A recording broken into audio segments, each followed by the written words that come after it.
My wife accidentally sent me in asterisk to Pics instead of her lover while I working late at night, with a caption, "I miss you inside of me." I picked my baseball bat and rushed home with my neighbor and caught her in act. My name is Aaron Pierce, and if you'd asked me a month ago how my life was going, I would have told you it was pretty damn solid. Not Instagram perfect, not yacht and champagne solid, but the kind of solid where you wake up every morning and think, yeah, this'll do. I'm 30 years old, been married for 5 years to Sophie Grant. Well, Sophie Pierce now, though that name's about to have the lifespan of a mayfly, and I work the freight night shift at a warehouse that smells like cardboard and broken dreams. My job basically makes me part vampire, part walking advertisement for every coffee brand known to mankind.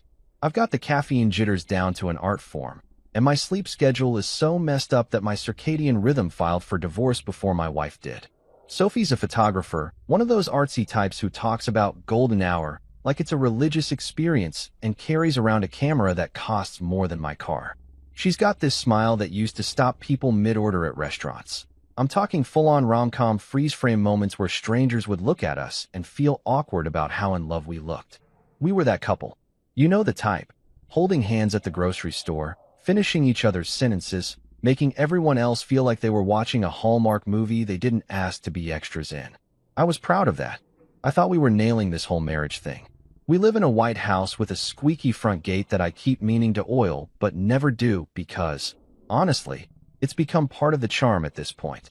The gate squeaks, the porch light flickers like it's auditioning for a horror movie, and the kitchen faucet drips just enough to remind you that home ownership is a slow, expensive lesson in humility. But it's ours, or it was ours. Past tense is a real son of a bitch when you're not expecting it. Here's the thing about working night shifts. You become this weird ghost in your own marriage. I leave for work around 10 p.m., right when most normal humans are winding down for the night, and I don't get home until 7 a.m., which is right when Sophie's starting her day. Our lives operate on this bizarre overlap, where we see each other for maybe an hour in the evening.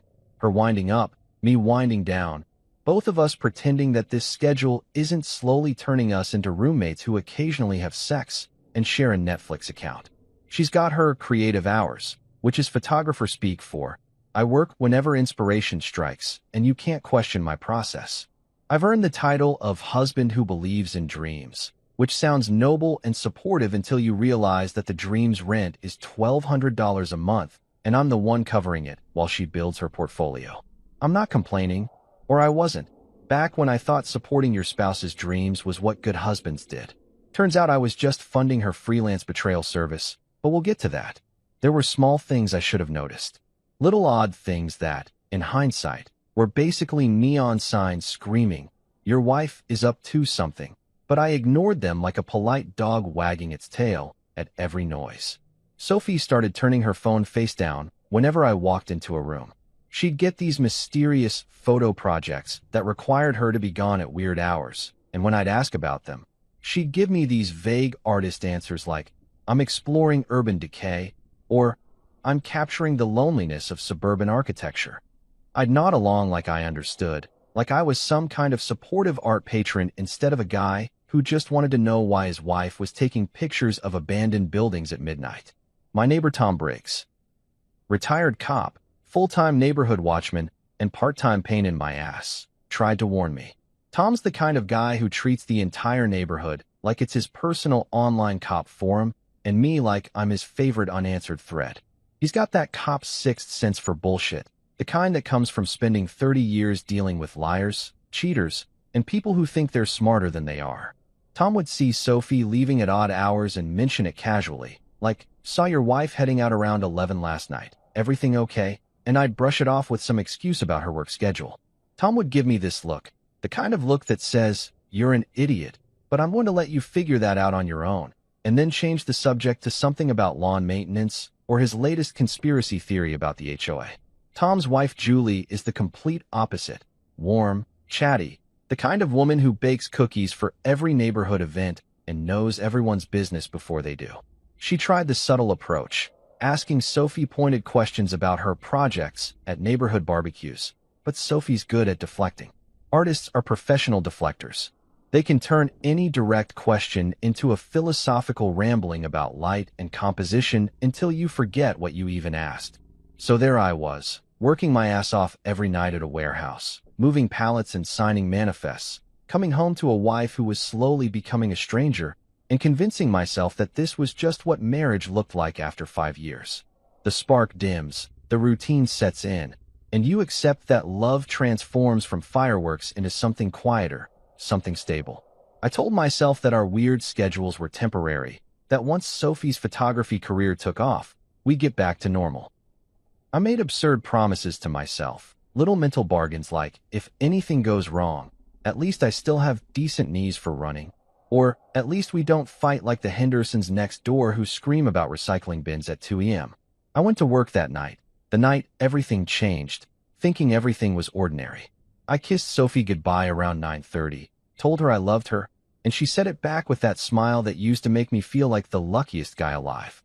She was wearing my old college sweatshirt, the one that's more holes than fabric at this point, and her hair was up in that messy bun that somehow looked effortlessly perfect. I remember thinking, this is my life, and it's good. Turns out I was wrong. Very, very wrong. But I wouldn't find that out until 11:47 p.m., when my phone would buzz with a message that would make me drop my clipboard, question my entire existence, and realize that my life wasn't a rom-com after all. It was a tragicomedy, and I was the punchline. It's 11:47 p.m., and I'm standing in the middle of a warehouse that looks like a fluorescent-lit purgatory designed by someone who hates human happiness. I've got a mountain of manifests in front of me that needs sorting, a scanner gun that beeps like a judgmental robot, and enough overhead lighting to see into other people's futures, though apparently not my own. The night shift crew is scattered around like zombies in safety vests.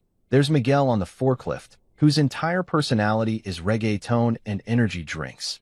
Darnell over by receiving, who's probably watching basketball highlights on his phone when he thinks nobody's looking. And Janet, our supervisor, who runs this place like a benevolent dictator with a clipboard fetish and an unhealthy attachment to OSHA regulations. My phone buzzes in my pocket, and I pull it out expecting another automated text from our phone carrier trying to sell me an upgrade I don't need.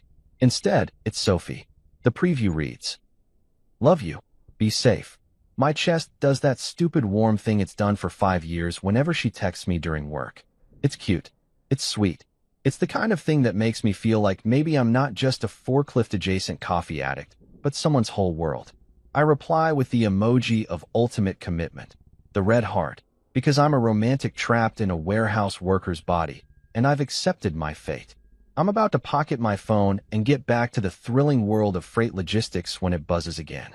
I smile, expecting another sleepy babe text or maybe a meme she found funny or one of those just thinking about you messages that make me temporarily forget that I'm surrounded by industrial shelving and the faint smell of diesel. I swipe open my messages and my entire world implodes like a poorly stacked pallet. There, on my phone screen, in full high-definition color that my phone carrier definitely charged me extra for, is a nude photo of my wife. And I don't mean one of those artsy, tasteful, black and white silhouette things where you can barely tell what you're looking at. I'm talking full color, well-lit, professionally composed. Because of course Sophie would make sure the lighting was perfect even while destroying my life. Naked photograph.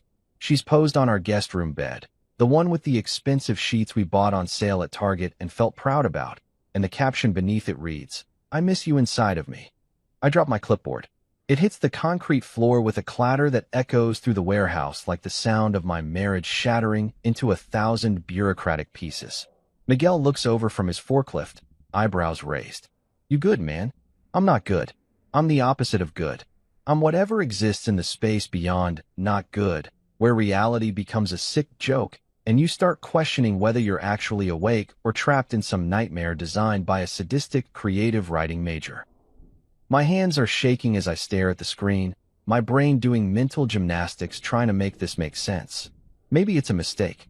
Maybe she meant to send this to me and just attached a weird caption. Maybe I'm having a stroke, and this is what the beginning of brain death looks like. But no, deep down, in that gut-level place where men keep their fear and their rage and their certainty that something is deeply wrong, I know exactly what this is. I screenshot faster than I've ever signed for shipments in my life. My thumb moves on pure instinct, capturing the evidence like I'm some kind of betrayed private investigator in a noir film, except instead of a trench coat and whiskey, I'm wearing a high-vis vest and drinking gas station coffee that tastes like regret. The moment the screenshot saves, the messages vanish. Deleted. Gone. Like they never existed, except they did, and I have proof, and my heart is racing so fast I'm worried Janet's going to think I'm having a medical emergency and file an incident report. My phone buzzes again, another text from Sophie, and this time the panic is palpable even through the screen. OMG, babe. Wrong person. That was for a boudoir client. I was sending samples. So sorry. I stare at this message like it's written in a foreign language. Boudoir client. Boudoir. Fucking. Client. A sentence forms in my throat, sarcastic and sharp enough to cut glass. Boudoir client? Sure. Who's the client? The mailman? But I don't type it. I don't respond at all. My brain is moving too fast, connecting dots I didn't want to connect. The late-night photo shoots. The face-down phone. The mysterious projects that required her to be gone when I was home. The way she'd started doing laundry more frequently, like she was washing away evidence. My chest feels tight, like someone's sitting on it. Miguel's still looking at me with concern. Seriously, dude, you look like you've seen a ghost. I'm fine. I lie, which is what men do when their worlds are ending and they're surrounded by co-workers who don't need to witness their breakdown. Just family stuff. I need to make a call. I walk outside into the parking lot where the night air hits me like a slap. It's October in the Midwest, which means it's cold enough to see your breath, but not cold enough to justify the emotional numbness spreading through my body. I dial Tom Briggs, because Tom's the only person I know who won't ask stupid questions or try to make me think positive about a situation that's obviously catastrophically negative. Tom answers on the second ring, his voice gravelly with sleep and suspicion. Aaron, it's midnight. Someone better be dead or dying. Not yet, I say, and my voice sounds weird, detached, like it's coming from someone else's throat. But I need you to do me a favor. I need you to watch my house. There's a pause. I can practically hear Tom's cop brain kicking into gear, that investigative instinct that never retired even though he did. What happened? Sophie sent me a nude photo. Wrong number. Says it was for a boudoir client. Another pause, longer this time. Then Tom's voice comes back, sharp and focused. Where are you? Work. I'm at work. Stay there. I'm getting dressed. Give me 5 minutes. Tom. 5 minutes, Aaron. I'm going to take a walk around your block. Real casual. If something's going on, I'll see it. He hangs up before I can argue, which is classic Tom. The man doesn't wait for permission. He just acts. It's probably what made him a good cop and definitely what makes him an overbearing neighbor. I stand in the parking lot, phone clutched in my hand, staring at the screenshot I took. Sophie's looking at the camera with this expression I've seen 1,000 times. That sultry, playful look she used to give me in our early dating days. Except now she's giving it to someone else. Someone who has the audacity to be in my house, on my sheets, receiving photos that should have been mine and mine alone. My phone rings. Tom. I answer. Black sedan, he says without preamble. 3 houses down from yours. Plates are muddy, can't read them. Engine's cold, been there a while. Lights are on in your guest room. My stomach drops. Tom, I'm going to knock on your door. Friendly neighbor checking in. See what happens. Don't, but he's already hung up again. Tom operates on his own frequency, somewhere between helpful and complete liability. I call him back immediately. He answers while clearly walking because I can hear his breathing. What? He barks. Don't knock. Just watch. Please. I hear him stop walking. Aaron, if someone's in your house. I know. I'm coming home. Just watch. Keep your phone on. Tell me if anyone leaves. There's a long silence. Then, how fast can you get here? 20 minutes if I speed. I'll be in my driveway. Casual. Just a retired old man who can't sleep. Call me when you're 5 minutes out. He hangs up. I stand there for another second, my mind racing through scenarios.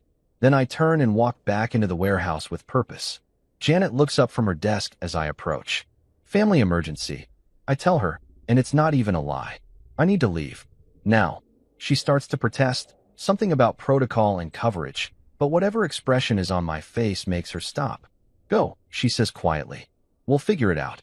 I grab my keys, my jacket, and that old aluminum baseball bat my dad gave me that I keep in my car for emergencies. Tonight qualifies.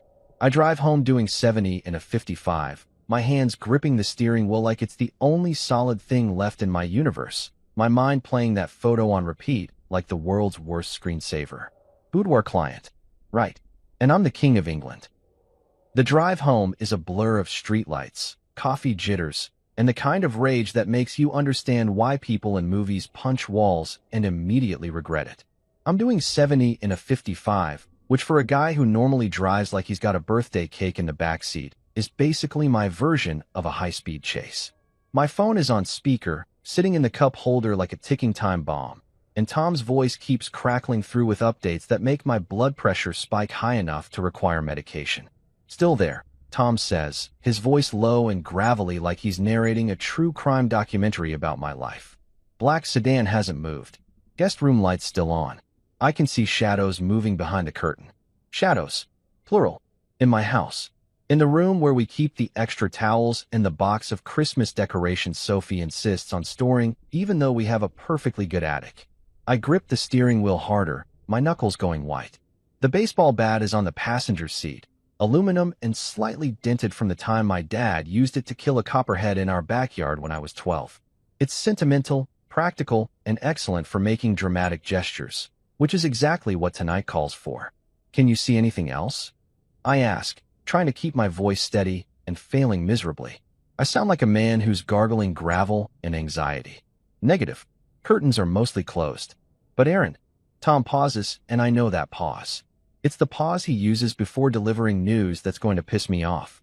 I walked by your front door, checked it real subtle-like, pretended I was looking at your porch light. And it's locked, deadbolt and everything. My brain stutters. So how did? He has a key, Aaron. 3 words. 3 simple words that hit me like a freight truck doing 80 on the interstate. He has a key. Not he picked the lock. Not he broke in through a window like a normal home-invading piece of trash. He has a key. A key to my house. To the place where I sleep, where I eat breakfast, where I keep my collection of Marvel Blu-rays organized alphabetically because I'm that kind of person. Someone gave this guy, this stranger who's currently raw-dogging my wife in my guest room, access to my life like it was a Netflix password. Aaron, you still there? Yeah, I croak. I'm here. I'm 5 minutes out. Good. Listen to me carefully. Tom's voice shifts into what I've started calling his cop voice. Authoritative, calm, the verbal equivalent of a bulletproof vest. You're going to park down the street. Not in your driveway. We're going to approach quiet. No yelling, no dramatic entrances. We document everything. You understand? Everything. This is evidence. Evidence, I repeat numbly. The word tastes clinical and cold, like I'm suddenly a character in Law and Order instead of a guy who just wants to understand why his wife is auditioning for a porno in his guest room. I know you're pissed. Hell, I'm pissed, and it's not even my wife. But if you want to come out of this with anything, legally speaking, you need to be smart. We film it, we record it, and we don't do anything that's going to make you look like the bad guy. Got it. Got it. I lie, because I absolutely do not got it. What I've got is a rapidly deteriorating sense of reality and a strong desire to introduce someone's face to my aluminum friend here. I'm in my driveway, Tom continues. Julie's awake now. I told her what's happening. She's got her phone ready too. More cameras, more evidence. When you get here, flash your headlights twice. I hang up and focus on not wrapping my car around a telephone pole. The streets are empty this time of night. Just me and the occasional traffic light that seems to take personal joy in staying red longer than necessary. I pass the 7-Eleven where Sophie and I used to get slushies on summer nights, back when we were young and stupid and thought love was enough. Turns out love is about as useful as a screen door on a submarine when your partner's got the moral compass of a politician during election season. My neighborhood appears ahead. Modest houses with neat lawns and the kind of suburban silence that makes you think nothing bad ever happens here. Tom's sitting on his porch, barely visible in the darkness, looking like the world's most casual stakeout operative. He's wearing his robe, the thick burgundy one that makes him look like a discount Hugh Hefner, and holding what appears to be a mug of coffee. As I approach, I flash my headlights twice. He stands up with the speed of a man 20 years younger and starts walking toward his driveway. I park 3 houses down, behind a minivan that belongs to the Chins, who are probably sleeping peacefully with no idea that their street is about to host a domestic drama that'll be neighborhood gossip for the next 6 months. I grab the bat, my phone, and what's left of my dignity, which isn't much, maybe enough to fill a shot glass, and meet Tom in his driveway. Julie's there too, appearing from their garage like a suburban ninja. She's in pajamas covered with cats wearing sunglasses, which would be hilarious under literally any other circumstances. Her face is twisted in sympathy and rage, the unique expression of a woman who's about to witness another woman's downfall and feels conflicted about enjoying it. "Aaron, honey," she starts, but I hold up a hand. "Don't. Please. I can't handle sympathy right now. I'll break." She nods, presses her phone into recording mode, and falls silent. Tom's already recording too, his phone held low and professional. The man went to exactly one seminar about smartphone evidence collection after he retired, and now he acts like he's running a documentary film crew. "Here's the plan," Tom whispers, even though we're still in his driveway, and there's no way anyone in my house can hear us. We approach from the side. I'll get footage of the sedan first. Plates, make, model. Then we go to your door. You use your key, nice and quiet. We get inside, assess the situation. If we hear anything, and I mean anything, we document it before we act. No touching him, no assault charges. You let the evidence speak. I nod, but I'm already calculating how much bail would cost if I accidentally on purpose let the bat slip in his direction. Tom reads my face like a book written in large print. "Aaron, I'm serious. Assault charges will destroy your case. You want the house? The clean divorce? Her getting nothing? Then you be smart. Be cold. Treat this like business, not personal." "It's extremely personal, Tom. I know. That's why I'm here. To stop you from doing something stupid that'll feel great for 5 seconds and screw you for 5 years." We start walking. The night air is cold enough that I can see my breath, which makes this feel even more surreal, like I'm in a movie where the protagonist's life falls apart in aesthetic, cinematic ways. The black sedan comes into view, parked under a street light that's conveniently burned out. Tom circles it slowly, filming from multiple angles, narrating under his breath like David Attenborough documenting wildlife. Black Nissan Altima, 2018 or 2019, license plate obscured by mud. Deliberate, most likely. Julie's behind me, her phone pointed at my back, probably getting footage of my emotional journey, or whatever she'll call it later when she's gossiping with the book club. We reach my front walk. The gate squeaks. Of course it does. I never fixed it, and I wince like the sound might alert them. But the guest room light stays on, shadows still moving behind the curtain. I slide my key into the lock. It turns smooth and quiet, well-oiled because I'm the kind of husband who maintains things, who fixes what's broken, who apparently can repair everything except his marriage. The door opens into darkness. Our living room is quiet, but I can hear something. Music. Sophie's playlist. The cheesy anniversary mix she made 3 years ago with songs like Thinking Out Loud and Perfect and other romantic garbage that now sounds like ironic commentary on my life. Tom touches my shoulder, gestures toward the guest room. The door is closed, but light spills from underneath. We can hear voices now. Sophie's laugh, breathy and low, the kind of laugh she used to give me. Then a male voice, young and stupid sounding, saying something I can't make out. Tom counts down with his fingers. 3, 2, 1. I kick the door open like I'm auditioning for a cop show, which is probably what happens when you spend 10 minutes taking pre-raid instructions from a retired police officer who watches too much television. The door slams against the wall. The music cuts off mid-chorus, and there they are. Sophie, frozen mid-panic, and some kid who looks like he wandered out of a college gym and into the worst decision of his life. Tom's recording. Julie's recording. I'm standing there with a baseball bat and approximately zero chill. And all I can think is, this is really happening. This is my life now. The guy tries to cover himself with our sheets, the expensive Target ones, and Sophie starts crying immediately, which seems like a strategic choice. I open my mouth to say something devastating and witty, but all that comes out is, get dressed. Now, the guest room looks like a crime scene designed by IKEA. Our moderately expensive sheets are tangled in ways that would make a sailor impressed. There's clothing scattered across the floor like a tornado hit a Gap outlet store, and the air smells like guilt, cheap cologne, and what I can only describe as audacity. Sophie's sitting up in bed, clutching the comforter to her chest like modesty matters now. And her face is doing this thing where she's cycling through emotions faster than a slot machine. Shock, fear, panic, and what looks like the beginning of a defense strategy she's workshopping in real time. The guy, and I use that term loosely because he looks like he's barely old enough to rent a car without paying extra fees, is frozen in that universal position of, oh shit, I've made a terrible life choice. He's got that gym bro physique that screams protein shakes and poor judgment, the kind of abs that require more maintenance than my car, and a face that suggests his parents paid for college but couldn't buy him common sense. He's staring at me, at Tom, at Julie, and at the baseball bat in my hand like he's trying to calculate whether he can make it to the window before I introduce him to aluminum.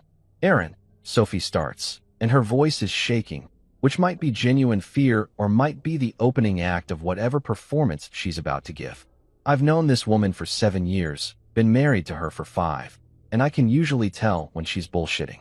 Right now, I have no idea. My bullshit detector just filed for retirement. Don't, I say, holding up one hand while keeping the bat firmly gripped in the other. Don't say my name. Don't explain. Don't do whatever you're about to do where you cry and make this about your feelings. Just don't. Tom's moved to the corner of the room, phone still recording, getting angles like he's shooting a documentary about the death of trust. Julie's in the doorway, her cat pajama-covered presence somehow making this whole situation more surreal. The guy finally finds his voice, and it comes out cracked and pathetic, like a teenage boy whose voice is still dropping. Look, man, I didn't know she was married. Shut up, I interrupt, because that's the oldest lie in the cheating handbook, and I'm not here for the greatest hits of infidelity excuses. You're in my house, in my guest room, on my sheets. You think I'm stupid enough to believe you didn't know? He opens his mouth, closes it, opens it again like a fish that just realized it's out of water and severely regretting its life choices. Sophie's crying now, full waterworks, mascara running, the whole theatrical production. Under different circumstances, I might feel something about those tears. Right now, they just piss me off because she's using them like currency, like they're supposed to buy her forgiveness or at least a temporary stay of execution. What's your name? Tom asks, his cop voice in full effect. He's moved closer, phone pointed directly at the guy's face, documenting this disaster for what I assume will be legal proceedings and possibly Tom's personal highlight reel of neighborhood drama. Marcus, the guy stammers. Marcus Lee. Age, 24. 24. Sophie's 28. I'm 30. This kid is closer to college than he is to having a fully developed prefrontal cortex. I look at my wife, ex-wife, soon-to-be ex-wife, whatever the legal terminology is for someone who's currently dead to me, and try to understand what the hell she was thinking. Was it the abs? The youth? The fact that he probably doesn't work night shifts and actually has the energy for sex at normal human hours? Marcus Lee. I repeat, testing the name out like it's a foreign word I'm learning to pronounce.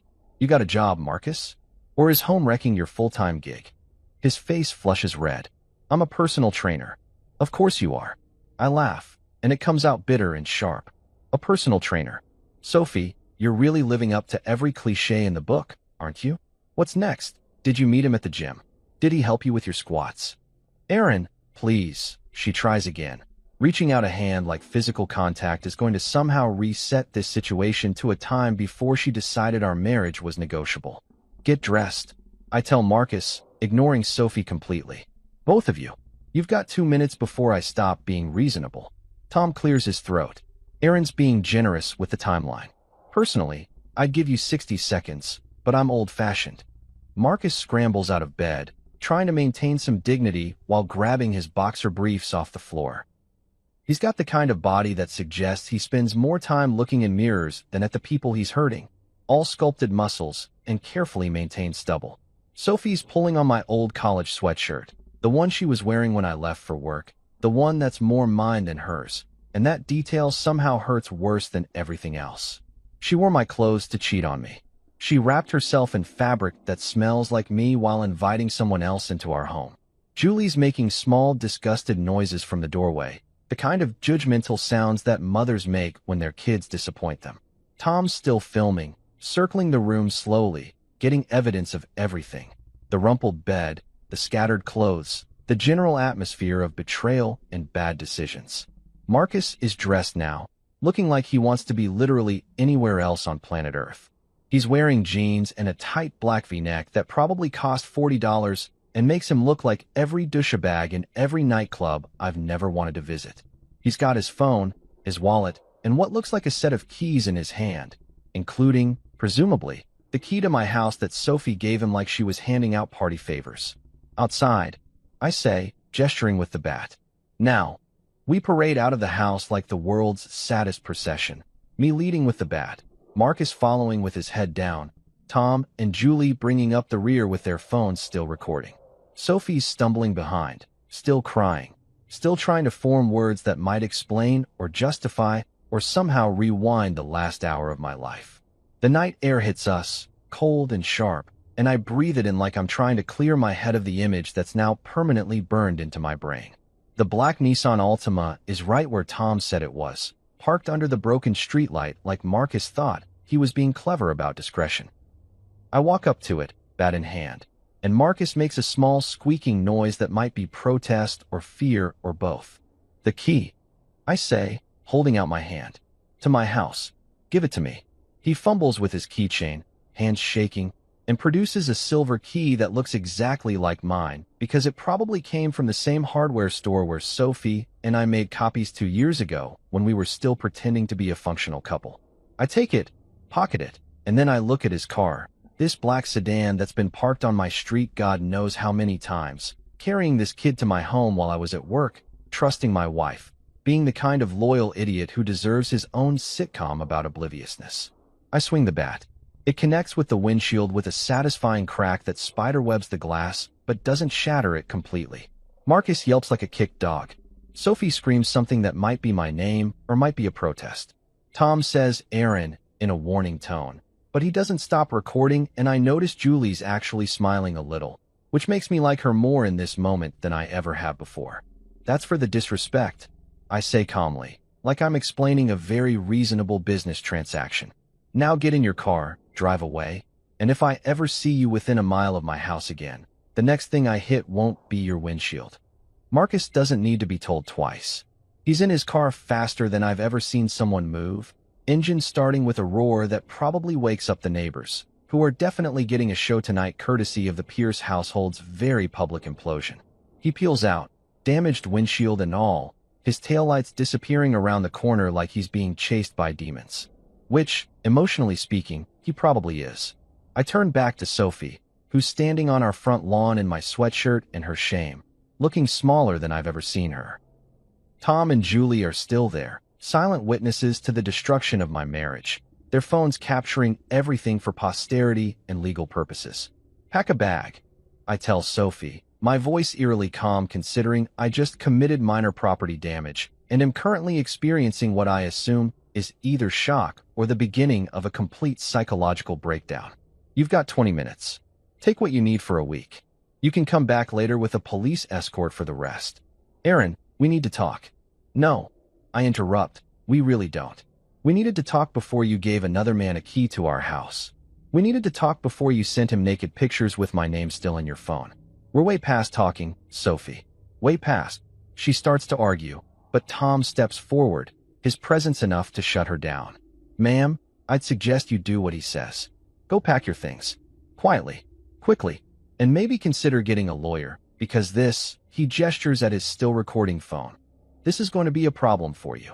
Sophie looks at me one last time, her eyes pleading for something I don't have to give anymore. Forgiveness, understanding, a chance to explain. Then she turns and walks into the house, her shoulders shaking with sobs that might be genuine or might be performance art. I don't care anymore which it is. I stand in my front yard, bat still in hand, surrounded by my neighbors who've become my unexpected legal team, and I realize that my life just split into before and after. Before tonight, I was a husband. After tonight, I'm something else entirely. There's a specific moment after your life explodes where the adrenaline drains out of your system like water from a bathtub, and you're left standing in the wreckage wondering what the hell you're supposed to do next. For me, that moment happens around 1:30 in the morning, sitting at Tom and Julie's kitchen table, watching my neighbor upload phone footage to 3 different cloud storage services with the kind of obsessive redundancy that would make IT professionals weep with joy. Tom's treating this like he's submitting evidence for a capital murder case instead of a suburban adultery situation, but honestly, I'm grateful for his paranoia because my brain is currently operating at the cognitive level of a concussed goldfish.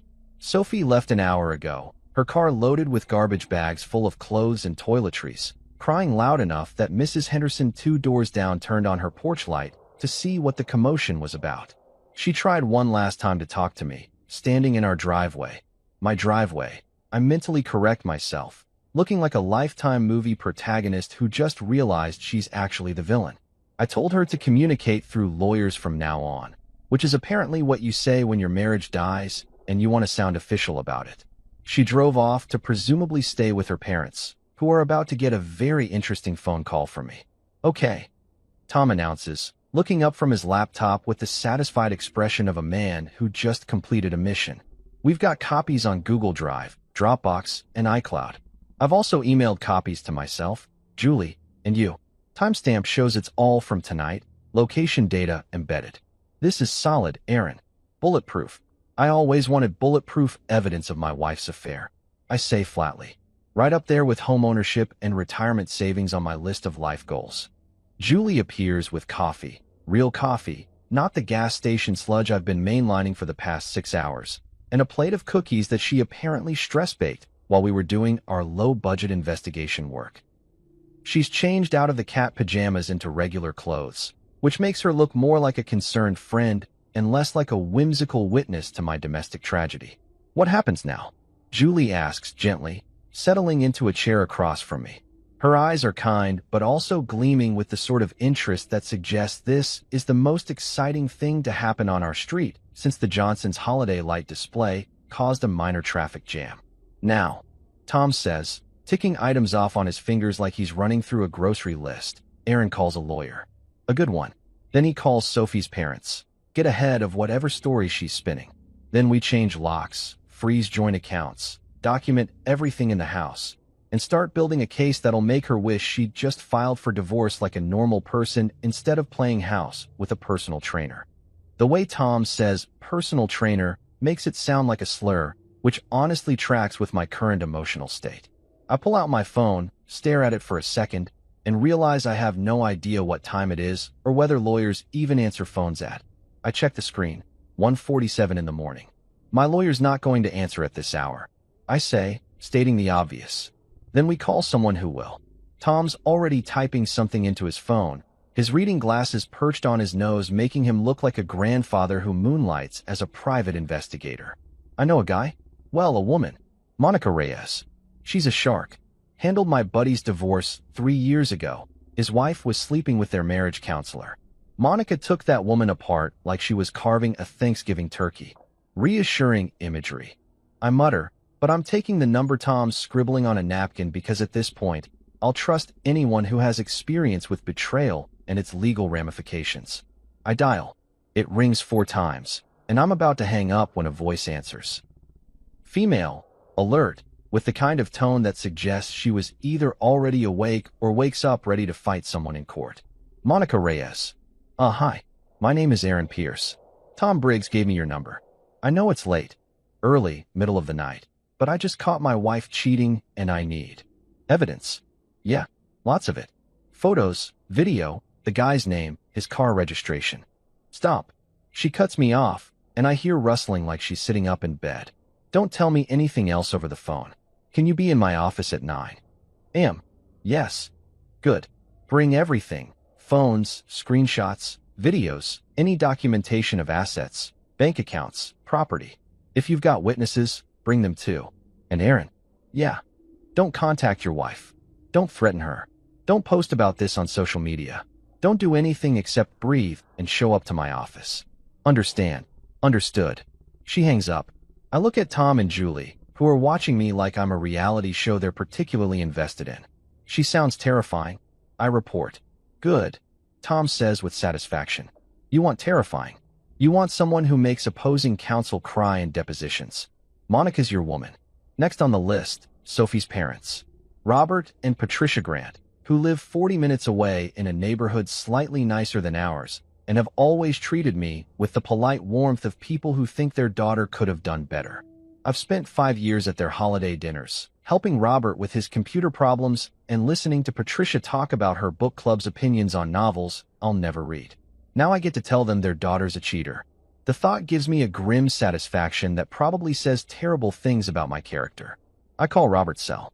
He answers on the 6th ring, voice thick with sleep and confusion. Aaron, what's wrong? Is Sophie okay? Sophie's fine, I say, and the word fine tastes like battery acid. She's probably on her way to your house right now, actually. I'm calling because I wanted you to hear this from me before she spins whatever story she's about to tell you. There's a pause. I can hear Patricia in the background asking who's calling at this hour. Robert's breathing changes, becomes cautious, aware. What happened? I came home from work early tonight and found Sophie in bed with another man. In our guest room. I've got video evidence, photos, the whole thing documented. Tom Briggs witnessed it. She's been having an affair, gave him a key to our house. I'm filing for divorce. The silence on the other end is so profound I check to make sure the call didn't drop. Then Robert speaks, and his voice is different. Older, tired, sad in a way that makes me almost feel sorry for him. Jesus Christ, Aaron. I'm sorry. I don't know what to say. You don't have to say anything. I just wanted you to know the truth. Whatever she tells you. I believe you, he interrupts quietly. I've known something was off. Patricia said something months ago about Sophie acting strange, but we thought. Hell, I don't know what we thought. Aaron, if you need anything, I need you to keep her away from me. That's all. Another long pause. I understand. We'll handle it on our end. He hangs up, and I feel something shift. A small, bitter victory in the scorched earth of my imploding marriage. Sophie's family loyalty just evaporated like morning fog, and I'm petty enough to enjoy it. Tom's already moved on to the next item on his mental checklist. Joint accounts, he announces. Banks open at 8. Soon as they do, you freeze everything. Don't drain them. Looks bad in court. Just freeze them so she can't either. Julie's making notes on a legal pad like she's my paralegal. Netflix password, she adds. Hulu. Any streaming services. Change them all. That seems petty, I say, even though I'm absolutely going to do it. It is petty, Julie confirms cheerfully. But you've earned petty. Plus, she'll be at her parents' house trying to watch something to take her mind off things, and instead she'll get a login error. Small victories, Aaron. I spend the next hour making a checklist on my phone. Call bank, change locks, change passwords, document everything in the house, cancel her credit cards, remove her from insurance. It's weird how betrayal turns into bureaucracy, how the death of love becomes a to-do list you could share with your accountant. Tom's compiling the video footage into a single folder. 47 pages of screenshots, time-stamped recordings, photos of Marcus's car. He labels it evidence package, Pierce versus Pierce, like we're already in court. Monica's going to love this, Tom says with genuine admiration. This is what we call a nuclear option. I'm the only man who ever paid for sin and still got billed for it. I joke weakly. Tom doesn't laugh. He just looks at me seriously and says, no, you're the man who's about to walk away from this thing clean. Trust me. Julie orders pizza at 2 in the morning from a place that's apparently open 24 hours because we live in America and capitalism never sleeps. Tom eats the last slice with the satisfied expression of a general who just won a tactical victory.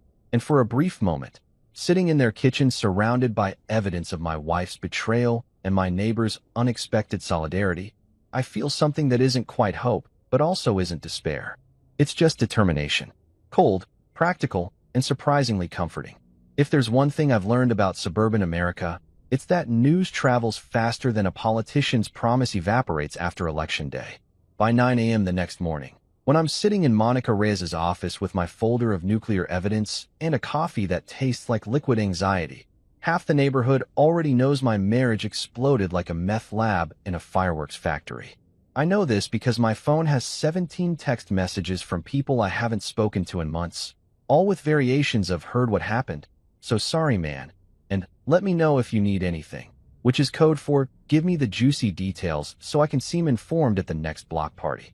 The credit for this information superhighway goes entirely to Julie Briggs, who I've discovered is not just Tom's wife, but also the neighborhood's unofficial town crier, communication hub, and keeper of secrets that stop being secret approximately 4 minutes after she learns them. She knows everyone's birthdays, everyone's drama, and apparently everyone's phone numbers, because by the time I leave Monica's office 2 hours later with a legal strategy that makes me feel like I'm preparing for war, my phone is blowing up with supportive messages that range from genuine sympathy to thinly veiled requests for gossip. Monica Reyes, for the record, is exactly as terrifying as she sounded on the phone.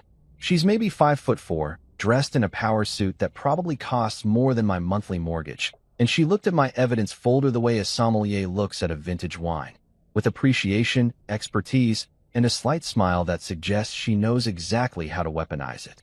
She spent 45 minutes going through every screenshot, every video clip, every piece of documentation Tom and I compiled, making notes in handwriting so precise it looks like a font.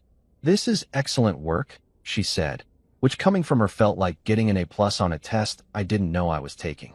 Most clients come in here with nothing but suspicions and hurt feelings. You've got timestamps, witnesses, photographic evidence, and documentation of property crimes. "Mr. Pierce, you've essentially done half my job for me." I had help, I admitted, thinking of Tom's obsessive evidence collection and Julie's strategic photography skills. "Good help. Keep them close. Now, here's what we're going to do." She pulled out a legal pad and started writing with the confidence of someone who's choreographed this dance 100 times. "We file for divorce, citing adultery with evidence. We request full ownership of marital property based on her breach of trust and use of marital home for extramarital affairs. We freeze joint assets immediately. We file a police report for criminal trespass against Marcus Lee because he was in your home, with your wife's permission, yes, but without yours as a property owner. Can we actually do that?" I asked, slightly awed by the scorched earth approach. "We can try. Worst case, they decline to prosecute, but it's on record. Best case, it adds pressure and makes your wife's legal position significantly worse." She looked up at me with eyes that had probably reduced opposing counsel to tears. "Mr. Pierce, your wife made catastrophically bad decisions. My job is to make sure those decisions cost her, not you. Are you comfortable with that?" I thought about Sophie in my sweatshirt, in my house, in my bed. Well, the guest bed, but still, and felt something cold and resolute settle in my chest. "Yeah," I said, "I'm comfortable with that." By day 3 post-explosion, the social fallout is spreading through Sophie's life like a virus through an elementary school. Her photography business, which was already more passion project than viable income source, starts hemorrhaging clients faster than a leaky faucet. I know this because Julie, who apparently has sources everywhere, possibly the CIA, reports that Sophie had 3 bookings cancel in 2 days. One wedding couple straight up hired someone else after hearing, through the grapevine, about Sophie's character issues, which is suburban speak for, "We heard she's a cheater and don't want that energy near our special day." Part of me feels bad about this. A very small part, roughly the size of a grain of rice, that remembers loving this woman and wanting her dreams to succeed. The other 99% of me thinks karma tastes delicious and would like a second serving. Sophie's parents, Robert and Patricia, have apparently gone full Ice Age on her. Julie somehow knows this too. I suspect she's tapped their phones or possibly has a crystal ball, and reports that Patricia isn't returning Sophie's calls and Robert told her she made her bed and now she has to lie in it, which is both literally and figuratively accurate given the circumstances. There's something deeply satisfying about watching the people who've always treated me like their daughter's consolation prize suddenly realize that maybe I wasn't the problem in this equation. Sophie tries to contact me approximately 37 times over the course of a week. Calls, texts, emails, even a handwritten letter that arrives in my mailbox like we're living in a Victorian novel about regret.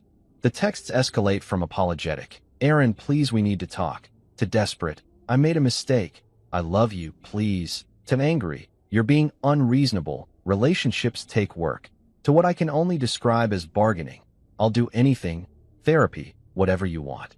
I screenshot every message, because Monica told me to document everything, and then I block her number with the kind of satisfaction that probably requires therapy to unpack. My phone storage, for the record, now shows 0 unread texts from traders, which is a statistic I'm weirdly proud of. The court proceedings happened faster than I expected, probably because Monica operates with the efficiency of someone who bills $400 an hour and doesn't waste anyone's time. We're in front of Judge Margaret Hartwell 3 weeks after D-Day. That's what I'm calling it now, D for divorce and devastation, and also douchebag personal trainer. And the courtroom is exactly like it is on TV, except smaller and with worse lighting. Judge Hartwell is maybe 60, with silver hair pulled back tight and glasses that sit on her nose like they're judging you even when she's not. She smells like law books, disappointment, and what I imagine is the permanent scent of other people's bad decisions. Sophie's lawyer, some guy named Davidson who looks like he graduated law school last week and is already regretting his career choices, sits across from us looking progressively more uncomfortable as Monica presents our evidence package. Monica's opening statement is a work of art. She's calm, professional, and absolutely devastating, laying out the facts like she's narrating a crime documentary. Your Honor, the evidence will show that Mrs. Pierce engaged in an extramarital affair, provided her paramour with access to marital property without her husband's knowledge or consent, and used marital assets to facilitate this relationship. Mr. Pierce came home early from work to find his wife in flagrante delicto with another man in their home. This was witnessed and documented by a credible third party, a retired police officer. The evidence is comprehensive, time-stamped, and irrefutable. She clicks through the presentation she's prepared, screenshots, video stills, Tom's witness statement, even photos of Marcus's car with the cracked windshield, which Sophie's lawyer tries to use against me until Monica smoothly pivots and points out that property damage committed in emotional distress after discovering adultery is hardly equivalent to the betrayal that caused it. Judge Hartwell watches everything with the expression of someone who's seen this show 1,000 times and is tired of the reruns. When Sophie tries to speak, attempting some tearful explanation about how she fell out of love and didn't mean to hurt anyone, the judge cuts her off with a hand gesture that would make a traffic cop jealous. Mrs. Pierce, Judge Hartwell says, and her voice has the temperature of a Minnesota winter, I've reviewed the evidence. I've read the depositions. I've seen the documentation. You engaged in an extramarital affair. You violated the sanctity of your marital home, and you provided a third party with access to property that was jointly owned. The fact that you didn't mean to hurt anyone is immaterial. Intent is not a defense for consequences. Sophie's crying now, full breakdown mode, and her lawyer is shuffling papers like maybe if he looks busy enough, everyone will forget he's losing catastrophically. Monica sits next to me with the serene expression of someone who already knows how this ends. I'm ruling in favor of Mr. Pierce, Judge Hartwell announces, and those 6 words feel like vindication and victory and the ending of a chapter one never wanted to write. Full dissolution of marriage, marital property to be retained by Mr. Pierce given Mrs. Pierce's violations. No alimony. Mrs. Pierce will be responsible for her own legal fees. Davidson tries to object, something about fairness and Sophie's contributions to the household, but Judge Hartwell shuts him down with a look that could freeze lava. Counselor, your client made choices. Those choices have consequences. We're done here. And just like that, it's over. 5 years of marriage dissolved in less time than it takes to watch a movie. Monica files additional criminal reports against Marcus for trespass and unlawful possession of a key, because if you're going to burn bridges, you might as well make sure they're completely ash. Sophie tries to approach me outside the courthouse, her face a mess of tears and mascara, looking like a before photo in a cautionary tale about infidelity. Aaron, please. I walk past her like she's a stranger asking for directions I don't have. Monica's heels click next to mine on the courthouse steps, and she hands me a folder containing the official dissolution papers. Congratulations, she says dryly. You're now officially divorced and significantly better off. I look at the folder, then back at the courthouse where Sophie's standing with her useless lawyer, and I feel something strange. Not happiness exactly, but the absence of pain. Like a tooth that's been aching for months finally got pulled. Thanks, I say, and I mean it. My bill will arrive next week, Monica replies with a slight smile. But you're welcome. The thing about winning is that nobody tells you it doesn't feel like winning. They don't mention that victory tastes like lukewarm coffee that's been sitting too long, or that getting everything you wanted in a divorce settlement feels less like triumph and more like standing in the ruins of something you used to call home. But here I am, standing on the courthouse steps with legal documents that declare me the winner of a game I never wanted to play, and all I feel is tired. The word nothing appears 17 times in the dissolution paperwork Monica hands me. Sophie gets nothing from the house, nothing from the joint savings account, nothing in terms of alimony or spousal support, nothing except her personal belongings and the consequences of her own choices. I read that word over and over. Nothing, nothing, nothing. And it sounds almost musical, like a bell ringing in the distance, or maybe like the closing credits song of a movie I never auditioned for, but somehow starred in anyway. There's something delicious about it, in a dark, petty way that makes me question my own character. But I'm only human, and humans who get cheated on are entitled to a little bit of schadenfreude with their legal victories. Monica's already headed to her car, probably off to destroy someone else's life in a completely professional and billable manner. When Sophie appears at the bottom of the courthouse steps like a ghost from a past I'm actively trying to forget. She's flanked by her useless lawyer Davidson, who looks like he's calculating how quickly he can distance himself from this disaster. And her face is doing that thing where desperation and regret have a baby and name it last-ditch effort. Erin, wait. Please.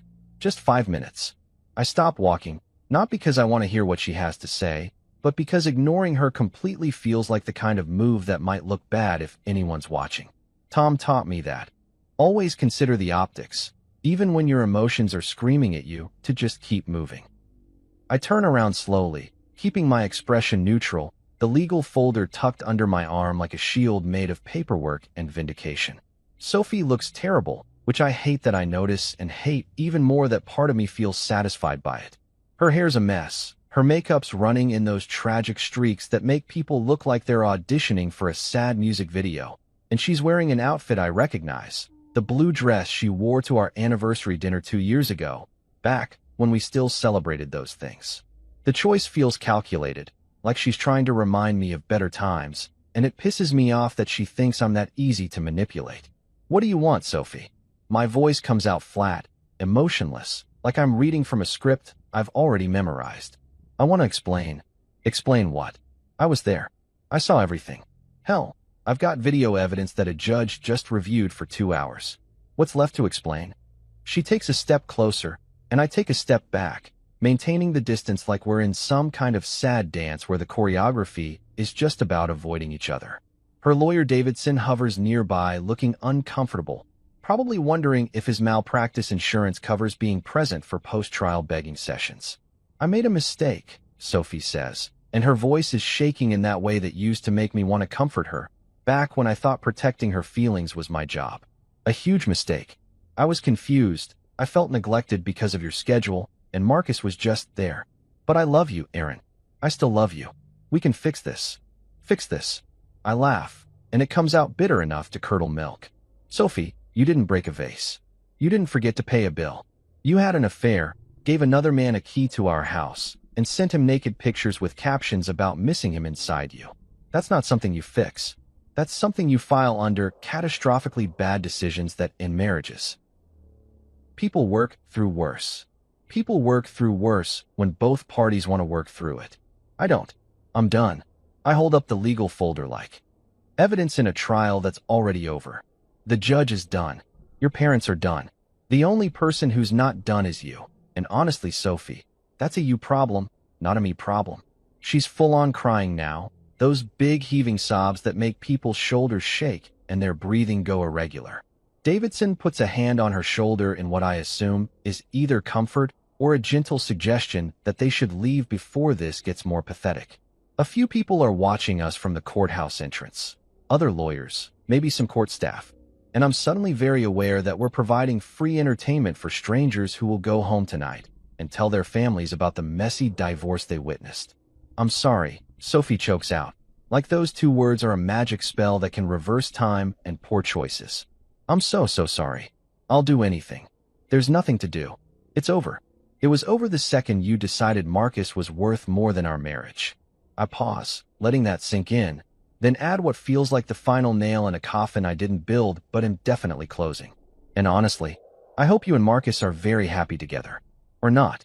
I genuinely don't care anymore. That lands harder than anything else I've said.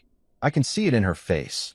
The realization that I'm not angry anymore, not hurt in that fresh, raw way that suggests feelings are still involved.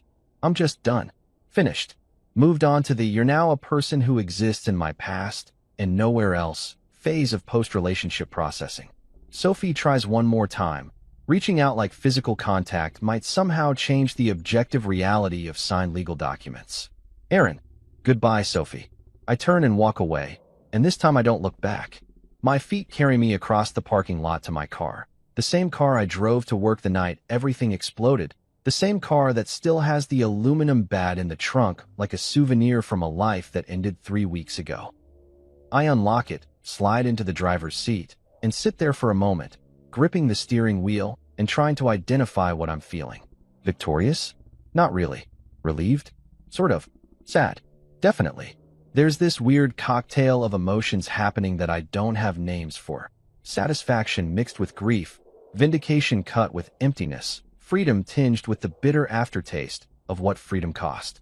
I'm the protagonist in my own revenge story, except revenge stories in movies always end with the hero feeling justified and powerful, riding off into the sunset with their dignity intact. Nobody mentions that real revenge feels more like standing in an empty parking lot wondering if winning was worth the price of admission. I pull out my phone and see a text from Tom. How'd it go? Won everything. Feels weird. I type back. His response comes immediately. That's normal. Come by tonight. Julie's making pot roast. The simplicity of that invitation. Pot roast and company and people who give a damn whether I'm okay makes something in my chest loosen. I start the car. Monica's bill probably already drafting itself in her office computer system, and I drive home thinking about how revenge is supposed to taste sweet, but mostly just tastes like burnt coffee. Bitter, harsh, and leaving an aftertaste you can't quite get rid of no matter how much water you drink. I pass Sophie's photography studio on the way home, the one she rented last year with my financial backing, and noticed the "for lease" sign in the window. Her business lasted exactly as long as her commitment to our marriage, not very. There should be satisfaction in that observation, some kind of poetic justice about consequences catching up with bad decisions. But instead, I just feel tired. Tired of being angry, tired of documenting everything, tired of living in the aftermath of someone else's choices. When I pull into my driveway, my house, my life that's finally, legally, completely mine. Tom's already on his porch with a beer, waiting like he's been on watch. He raises the bottle in a silent salute, and I raise my legal folder in response. We're communicating in the universal language of men who survive things and don't need to discuss it in detail. I walk inside, drop the legal documents on the kitchen counter, and look around at the house that's now officially, completely, legally mine. The guest room door is closed. I haven't been in there since that night. Might just turn it into storage or an office, or maybe I'll just nail it shut like a tomb for dead relationships. The living room still has our wedding photo on the wall, and I make a mental note to take that down because keeping it up feels less like nostalgia and more like self-flagellation. My phone buzzes. Another text from Tom, 30 minutes. Bring the evidence folder. Julie wants to see it. Of course she does. Julie probably wants to frame it, or maybe make a scrapbook titled, "How Sophie Grant Pierce Destroyed Her Life in One Easy Step." I should probably find that inappropriate. But honestly, having people on my team who are more offended by what happened than I currently have the energy to be feels like a weird kind of gift. I grab the folder, lock my door, new locks, installed 2 days after D-Day, keys that Sophie never touched, and head to Tom and Julie's house. The evening air is cool, autumn settling in with that crisp edge that makes everything feel like transitions and endings. Somewhere in the neighborhood, someone's grilling. Someone else has their TV on too loud. Life continues, oblivious and ordinary, while I walk through it carrying proof that mine completely fell apart and got legally reassembled. Victory, I decide, is overrated. But survival? Survival with pot roast and nosy neighbors who weaponize their phone cameras on my behalf. That's something I can work with. Here's what nobody tells you about getting divorced. The hardest part isn't the betrayal or the legal proceedings, or even the moment when you realize your marriage was basically performance art, where only one person knew they were acting. The hardest part is figuring out what the hell to do with yourself afterward. I've got a house that's too big for one person, a work schedule that made sense when I was avoiding my wife, but now just feels lonely, and approximately zero idea how to be a single 30-year-old man who hasn't been on a date since Obama's first term. So naturally, I do what any reasonable person does when their life implodes. I lean heavily on my retired cop neighbor and his wife who stress bakes like she's training for the Olympics. Tom and Julie Briggs become my chosen family, which sounds like something from a self-help book, but is actually just what happens when two people witness your life falling apart and decide they're personally invested in making sure you don't become one of those guys who lives alone, talks to his plants, and eventually gets featured in a documentary about suburban isolation. Tom appoints himself my life coach, therapist, and apparently my grill instructor, because one Saturday afternoon he shows up at my door with a toolbox, 2 steaks, and the kind of determination that suggests he's about to teach me something whether I want to learn it or not. You can't be a divorced man in America without knowing how to grill, Tom announces, marching into my backyard like he owns it. It's basically in the Constitution. Right after freedom of speech and the right to bear arms comes the right to char meat over open flame. I know how to grill. I protest, even though my grilling experience is limited to frozen burgers that I usually burn on one side and undercook on the other. Tom looks at my propane grill, a wedding gift from Sophie's uncle that I've used maybe 6 times, and shakes his head like a mechanic assessing a car that's been neglected for years. You know how to operate a grill. There's a difference. I'm teaching you how to grill properly, which involves technique, timing, and not setting off your smoke alarm every time you want dinner. The lesson goes about as well as you'd expect. Tom's trying to explain something about heat zones and searing versus cooking through, while I'm just trying not to set my deck on fire. The steaks turn out somewhere between leather boot and hockey puck, and at one point the smoke gets so bad that my alarm goes off, which brings Julie over from next door with a concerned expression and a vegetable casserole that she claims is emergency backup food for when men try to be self-sufficient. This is humiliating, I mutter, standing in my kitchen while Julie disables my smoke alarm and Tom scrapes carbon off what used to be a perfectly good ribeye. This is progress, Tom corrects. Last month you were documenting your wife's affair. This month you're burning meat products. Next month, you'll actually be living again. Baby steps, Aaron. Julie parks herself at my kitchen table and starts doing what I've come to recognize as her specialty, aggressive caring masked as criticism. She surveys my refrigerator, which contains beer, leftover pizza, condiments, and a suspicious container of something that might have been pasta salad in a previous life. Her expression suggests she's personally offended by my nutritional choices. Aaron Pierce, you're eating like a college freshman who just discovered DoorDash. Where are the vegetables? The fruit? Any evidence that you understand basic human biology? I had a salad last week. I offer weekly. Pizza doesn't count as salad just because there's a tomato-based sauce involved. She's already making a list on her phone, the way she does when she's decided someone's life needs managing. Tomorrow, you and I are going grocery shopping. Real food. Things that grow from the ground and don't come in plastic wrappers. I'm 30 years old. Then act like it. Right now you're eating with the nutritional sophistication of a teenager whose parents are out of town. She softens slightly, reaching across the table to pat my hand. I know you're going through it, honey, but you can't grieve and eat garbage simultaneously. Your body deserves better, even if your heart's still in triage. The comment about my heart being in triage hits harder than it should, probably because it's accurate. Tom's still in the backyard, hosing down the grill like he's cleaning a crime scene. And I'm sitting at my kitchen table realizing that these two people, who owe me absolutely nothing, have somehow become the scaffolding holding up my life while I figure out how to rebuild it. That night, lying in bed in a house that's too quiet, I make a decision that feels both terrifying and necessary. I'm going to therapy. Not because I think I'm broken, though jury's still out on that, but because I'm tired of not knowing how to process what happened. I'm tired of oscillating between rage and numbness. Tired of seeing Sophie's face every time I close my eyes. Tired of feeling like I'm swimming through life instead of actually living it. Dr. Claire Benson comes recommended by Monica Reyes, my lawyer, who apparently keeps a list of therapists who specialize in helping people survive their own divorce proceedings. Dr. Benson's office is in one of those professional buildings that tries too hard to look calming. Lots of beige, some motivational posters about growth and healing, and a waiting room that smells like lavender and other people's problems. She's maybe 50, with kind eyes and the sort of face that suggests she's heard every variation of human disaster and still believes people are capable of healing. "Tell me why you're here," she says during our first session, after the preliminary small talk about insurance and confidentiality. "My wife cheated on me. I divorced her. I won. And I feel terrible about winning," which seems counterintuitive. Dr. Benson nods like this makes perfect sense. "You're not mourning your marriage, Aaron. You're mourning the version of your marriage you thought you had. You're mourning the version of Sophie you loved. The one who existed before you discovered she wasn't who you thought she was." That sentence rewires something in my brain. It's so simple, so obvious in retrospect, but hearing it out loud feels like someone just handed me a map to navigate terrain I've been stumbling through blind.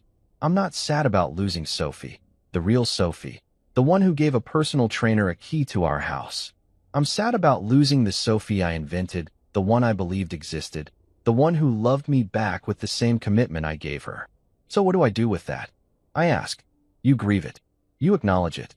And then, slowly, you let it go. She smiles gently. Grief isn't linear, Aaron. Some days you'll feel fine. Some days you'll feel like you're back at square one. That's normal.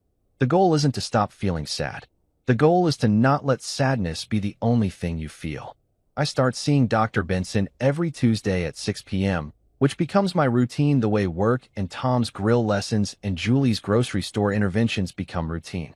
I learn to laugh again at self-deprecating jokes, like telling Dr. Benson that my dating life is now officially a past-due item in the romance ledger, which makes her actually laugh out loud in a very untherapist-like way that I appreciate.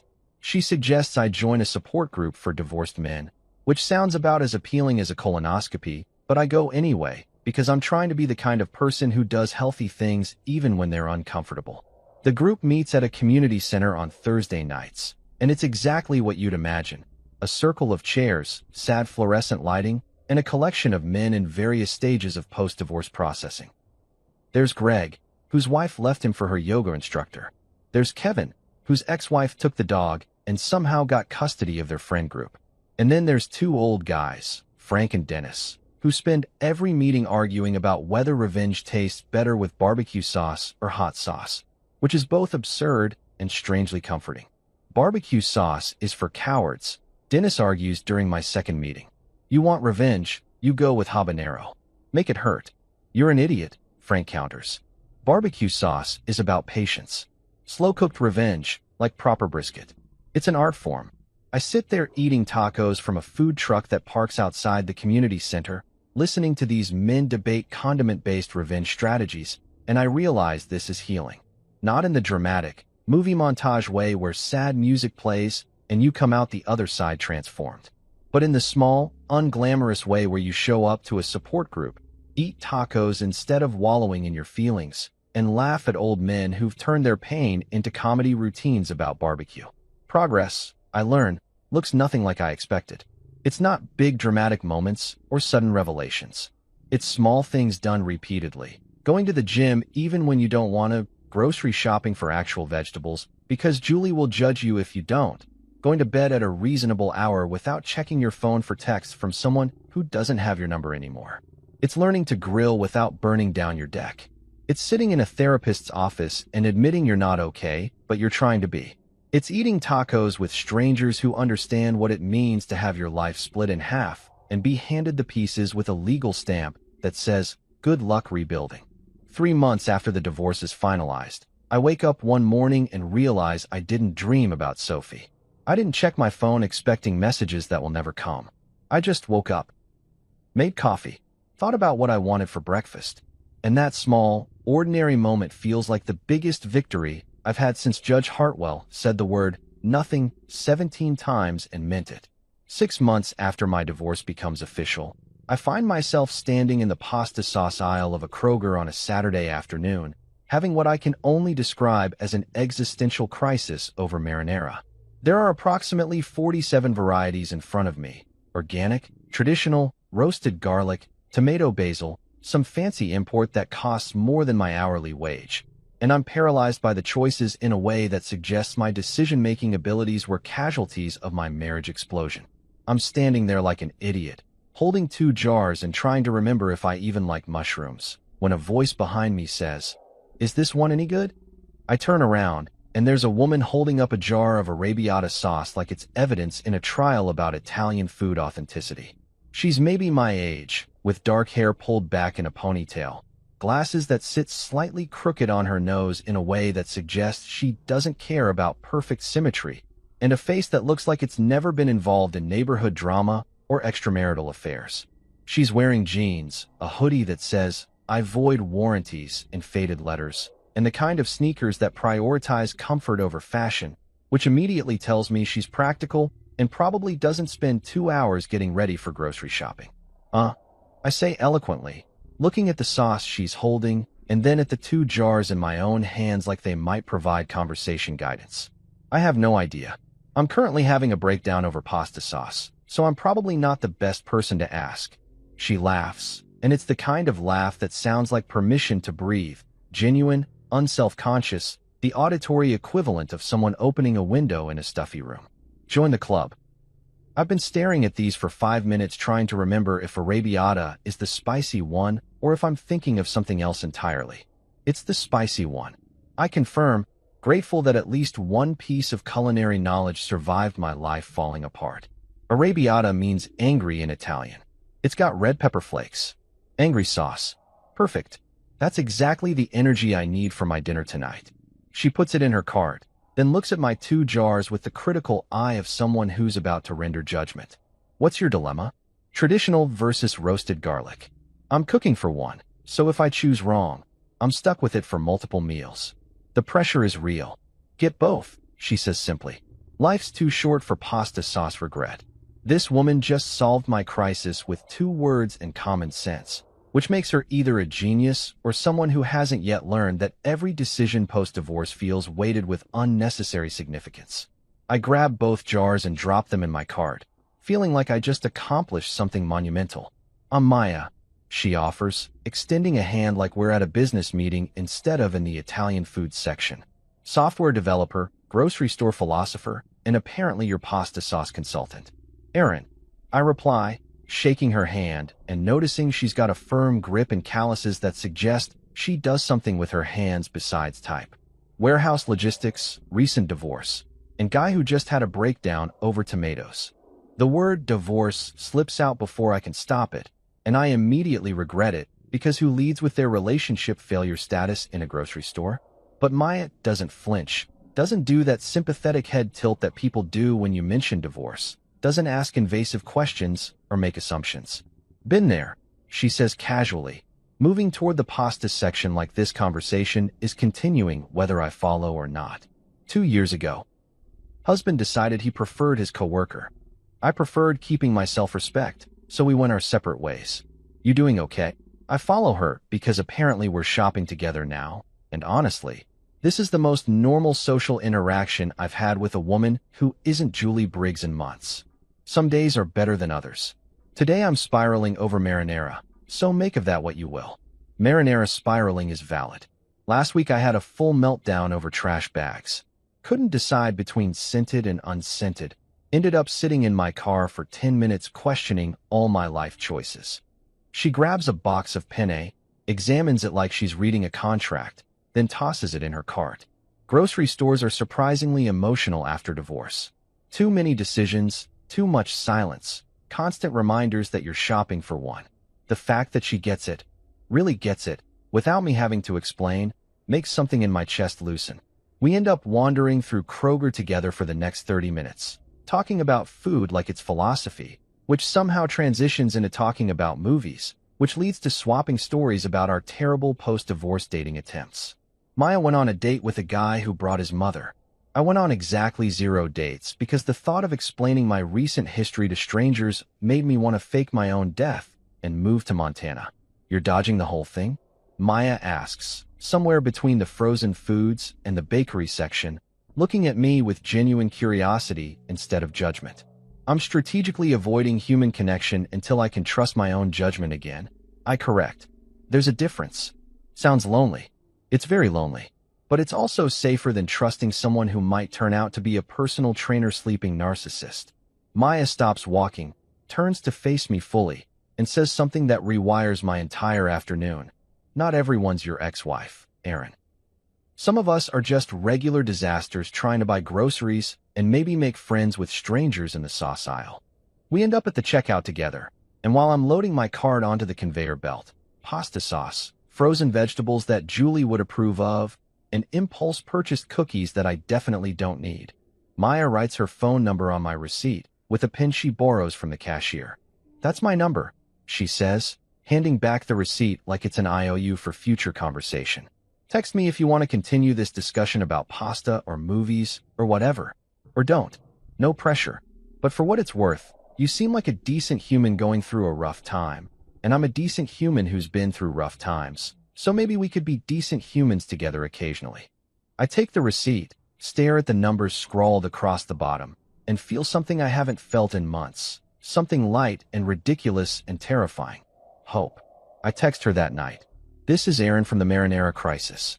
Made the traditional sauce. Regret nothing." Her response comes 3 minutes later. "Excellent choice. I went with angry sauce. Currently eating my feelings in spicy tomato form. October 10th would recommend." And just like that, we start dating, except it doesn't feel like dating in the formal, terrifying sense. It feels like accidentally making a friend who might become something more if neither of us screw it up. Our first official date is at her apartment, where we attempt to make lasagna from scratch and burn it so badly that her smoke alarm goes off, and we end up ordering pizza instead, laughing on her kitchen floor like teenagers who just pulled off the world's worst cooking prank. "This is the worst date I've ever been on," Maya announces, eating pizza straight from the box. "This is the only date I've been on in 7 years," I counter. "So technically it's also the best." She tells me about her ex-husband. Not in a bitter way, but in the matter-of-fact tone of someone who's processed their trauma and come out the other side with perspective. I tell her about Sophie, about the guest room, about Marcus and the baseball bat, and how I won everything in the divorce, but still felt like I lost something important. Maya listens without judgment, without trying to fix anything, without comparing my pain to hers or making it a competition of who got hurt worse. When I say Sophie's name, Maya doesn't flinch.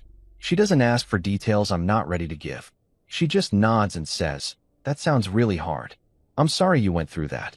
On our fourth date, a movie that we both hate but suffer through together, bonding over how bad the plot is, Maya asks me a question that nobody else has thought to ask. "What do you want, Aaron? Not what you think you should want, not what makes sense logically. What do you actually want?" The question is so simple and so devastatingly effective that I don't have an immediate answer. I've spent months figuring out what I don't want: betrayal, lies, relationships that explode in guest rooms. But what do I want? The question sits between us in the dark movie theater, and I realize nobody's asked me that since before my marriage ended. "I want someone who shows up," I finally say. "Someone who texts back. Someone who doesn't ghost when life gets complicated or spicy. I want normal. Boring, even. I want to trust small things again."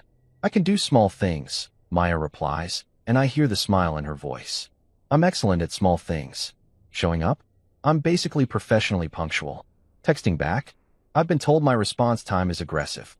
Not ghosting. That's just basic human decency, but I'm committed to the cause." We grow like a sitcom couple without the canned laughter, slowly, awkwardly, with genuine affection that builds brick by brick instead of hitting us like lightning. Maya meets Tom and Julie, who interrogate her like she's applying for a security clearance.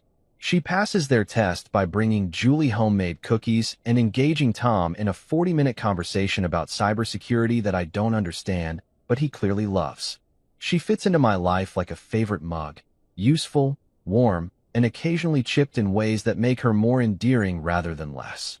6 months into whatever we're calling this relationship, Maya's sitting at my kitchen table helping me assemble IKEA furniture for my new home office, and I realize I'm happy. Not the desperate, performative happiness of someone trying to prove they're over their ex. Just content. Present. Grateful for someone who chose me with full knowledge of my damage and decided I was worth the investment anyway. "You know what's weird?" I say, wrestling with an Allen wrench and instructions that might as well be in ancient Greek. "Everything about IKEA furniture?" Maya suggests, holding a piece that could be a shelf or possibly modern art. "That too. But also, I'm happy. Like, genuinely happy. I didn't think I'd get here." Maya looks at me with those slightly crooked glasses and that face that's become my favorite face, and she smiles. You earned it, Aaron. You did the work. You showed up for yourself. Now you get to enjoy the payoff. And sitting there, surrounded by Swedish furniture parts and a woman who writes her number on grocery receipts, I think maybe she's right. A year later, the guest room is a home office where I do coursework toward a logistics degree.